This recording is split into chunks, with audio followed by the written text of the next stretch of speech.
আহিলে এইটো আজান বন্ধ কৰিব যাই কি নহওক আমাৰ হাতত সময় খুব কম যিহেতু আপুনি লখিমপুৰলৈ আহিলে আমি ৰাজনৈতিক কথা পাতি থাকিম তাৰ মাজতে আপোনালোকৰ আপোনাৰ ব্যক্তিগত কথা পাতো আমি আমাৰ দৰ্শকসকলক জনাবলৈ যত্ন কৰিম যে আজিলৈকে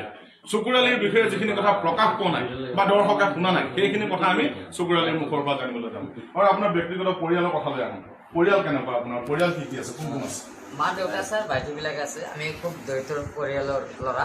মই আলহীৰ ঘৰত থাকোঁ মই নিজা ঘৰ বাৰী নাই এতিয়ালৈকে মই আলহীৰ ঘৰৰ পৰা আমি এতিয়া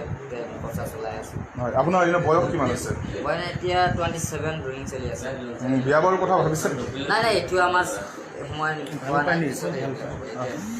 কিবা পৰিকল্পনা বিশেষ আছে বৰষুণ আমিতো নিৰ্বাচন খেলিব না মই সাজু হৈছোঁ এতিয়া ৰিপন বৰাৰ লগত মই প্ৰত্যাহ্বান জনাম ৰিপন বৰা য'তে খেলিব মই তাতে খেলিবলৈ মই সাজু হৈছোঁ হয় ৰিপন বৰাই কালি গহপুৰ সমষ্টিৰ পৰা টিকেট বিচাৰি বা দলীয় প্ৰাৰ্থিত্ব বিচাৰি আবেদন জনাইছে এতিয়া নিশ্চিত হৈছে ৰিপন বৰাই গহপুৰ পৰা খেলিব আপুনি তাৰ পৰাই খেলিব নেকি